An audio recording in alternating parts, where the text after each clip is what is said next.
Hello and welcome to my project 2, where it is called Renaissance Masters and it's a comparative analysis. My name is Mia and welcome to my little presentation.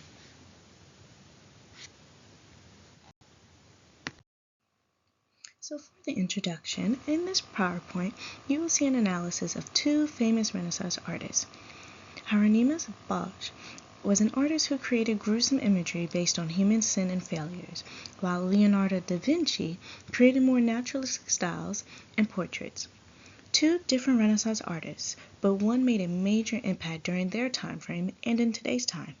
You will learn their history and how they became world-renowned for their art. Here we will also analyze one of each of their famous paintings, comparing and contrasting their techniques. Now let's dive into the world of Renaissance arts.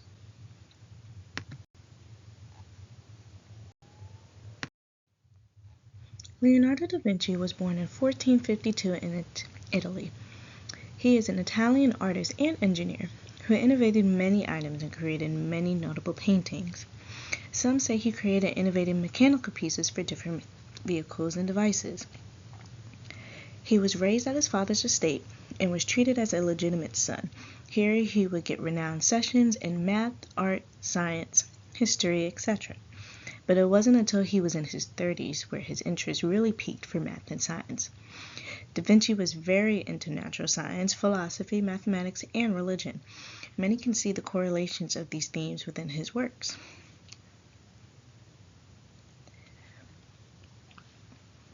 And most research shows that there are a lot of notebooks that Da Vinci left behind that shows all of his scribbled down notes about all the different types of innovations he had intentions of completing. At 15, he was the apprentice for the artist Andrea del Verrocchio in Florence. But not only was he gaining knowledge from his teacher, but he also worked next door to another artist. Some research shows that he also picked up a thing or two from the next door artist. He learned painting, sculpting, and different technical mechanical arts from his apprentice. While he was under his apprentice, he was actually accepted into the Painters Guild of Florence in 1472, but decided to stay with his teacher until he started working independently 5 years later. And after that, he moved to Milan and created many beautiful pieces and sculptures there for different lords and dynasties. He also took on students and created a workshop until he moved to Venice, to then return to Florence. Throughout his travels, he would learn many different concepts like anatomical structures, architectural techniques, physiology, and scientific studies. If you look at all his different paintings and sculptures, you can see how he intercorrelated these different types of concepts into his artwork.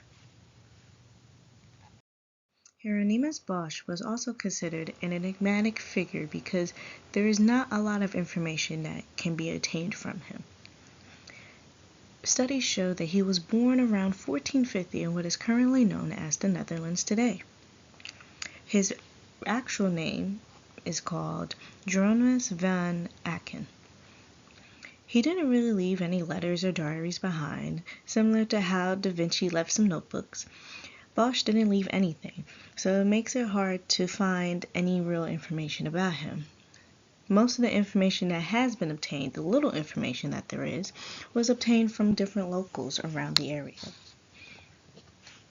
Both his grandfather and his father were painters. Some assume he received his first lessons and apprenticeships from them. He was born into a family of artists, so that probably helped bring up his artistic side and pushed him into being an artist. Then in 1488, he joined the Brotherhood of Our Lady, which is an arch conservative religious group within the area, and his father was actually the advisor for that group. During his time in the Brotherhood of Our Lady, he would create different paintings for the church and for any other individuals who come and ask him for a painting. The Last Supper was created by Leonardo da Vinci between 1495 and 1498.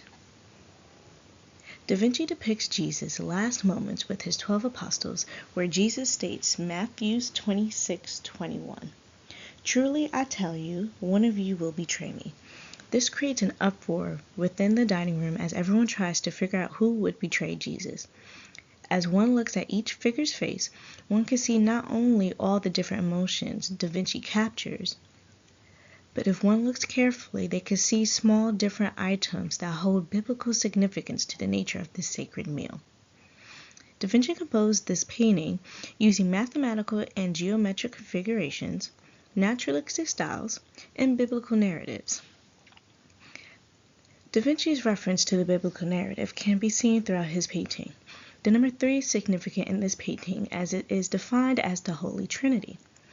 All 12 apostles are grouped in threes, and there are 3 windows behind Jesus. One can also say that the composition of Jesus' body equates to an equilateral triangle. Each group signifies a different emotional aspect of the conversations had at the table.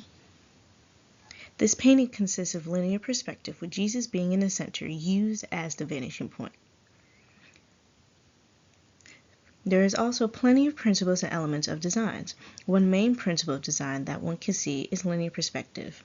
His technique creates a balance of colors and contrast while creating symmetry with geometrical shapes. This is a painting by Bosch. This painting is called The Garden of Earthly Delights. Research shows that most of his artwork was not dated, so this painting is based to have been created around 1490 and 1500. This is actually one of his largest and most famous paintings. At the first picture, you'll see a globe. That's the painting that you see when the panels are closed. Now, within the globe, one can see that it contains clouds at the top, land almost in the middle, and then underneath is water. It's almost depicting the creation of earth from God. Now, when you open the painting, you'll see 3 different panels. The first panel depicts the union of Adam and Eve through God, similar to the Old Testament when God provided instructions to Adam and Eve.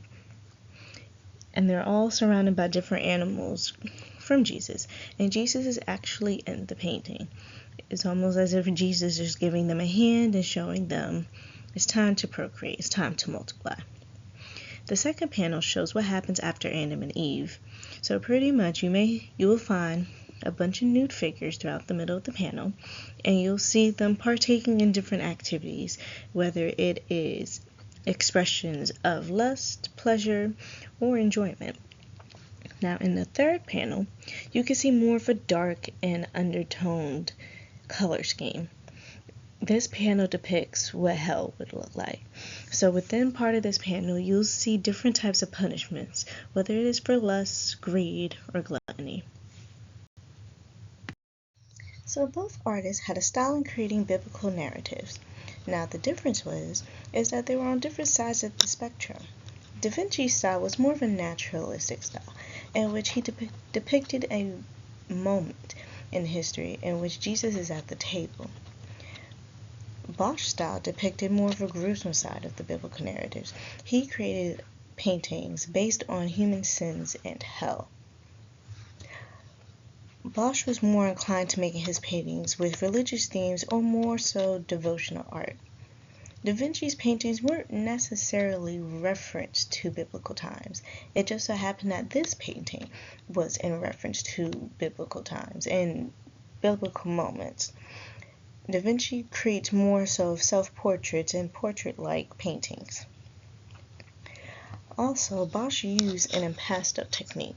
An impasto technique is a style using a mixture of paint that becomes a dough-like consistency, and the way the artist spreads the paint on the surface can create a 3D effect, while Da Vinci used more of a sfumato technique.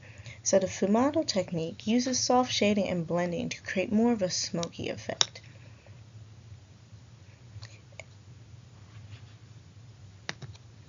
They both provided emotional realism within their works, in which you can feel the emotions that come off of the painting. Now, in Da Vinci's painting, you can see and depict the emotions that are coming across each of the figures' faces. And each figure has their own emotion. Now, even though they are categorized into groups, each group has a certain theme of emotion in which they are categorizing, but each figure has their own emotion that they are transfusing through the painting. For Bosch, he creates more so of an emotional tie in which humans can understand. Humans crave lust, they crave greed sometimes. Within a sinful manner, all humans sin. So in Bosch's case, his emotion is more so tied to what humans crave, and then shows the aftermath of humans partaking in sin. Now, even though both paintings are biblical references, some actually say that Bosch's garden painting is considered secular art. Now, it is understandable for Bosch art to be considered secular because it contains secular characteristics between the naked figurines, the themes of love and lust being portrayed between the people and the animals, in which he is showing imagery for naturalism in ways that humans seek out lust and love. The painting also gives off a fantasy-like world until the viewer finds out the true meaning of the painting. But overall, Bosch is not a secular artist. Bosch also uses two different styles for his painting. When the triptych is open, you have more of a fantasy-like painting where the color scheme is more vibrant and contrast is very large. Compared to when the painting is closed, he actually uses a technique called grisaille. Grisaille is a type of grayscaling painting. So as you can see on the painting, the globe, the whole color scheme is mostly comprised of grays. So that's where the grisaille technique comes in. Now, both artists use similar principles of design, like balance and emphasis of space. They just use the designs differently.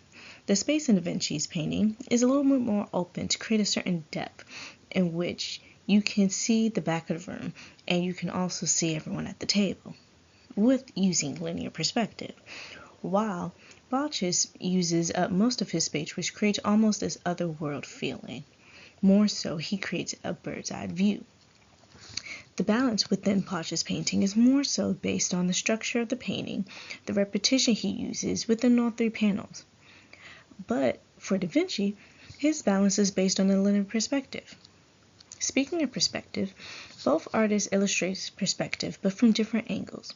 Da Vinci uses linear perspective, in which the center point is Jesus, which controls the viewer's perspective, in which the order of how one should look at all his elements. In other words, when you look at the Last Supper, the first thing you're going to see is Jesus. Why? Because he is the center point. Now, for Bosch's painting, Bosch creates a bird's eye perspective where one is seeing the picture as if they're sitting above it. So with this perspective, there is no control over where the viewer should look first, but rather let the eyes wander. Both Renaissance artists both provide their own techniques and biblical connotations to their works. They both use similar and different elemental principles of designs to make their paintings pop. Each painting holds a different message and meaning to a biblical reference. Bosch shows a series of events that encapsulates human sin, while Da Vinci captures the historical moment of Jesus' last meal. Both biblical references are correct and accurate, sealing their place in history using different methods of perception, while using their own lucrative style. In conclusion, both artists create different variations of paintings. One created gruesome annotations to biblical references, like hell, while the other artist created portraits with mathematical configurations with some biblical references. They are both considered Renaissance artists, but with two different styles. In the end, Leonardo da Vinci had a larger influence on both the Renaissance time and in today's society.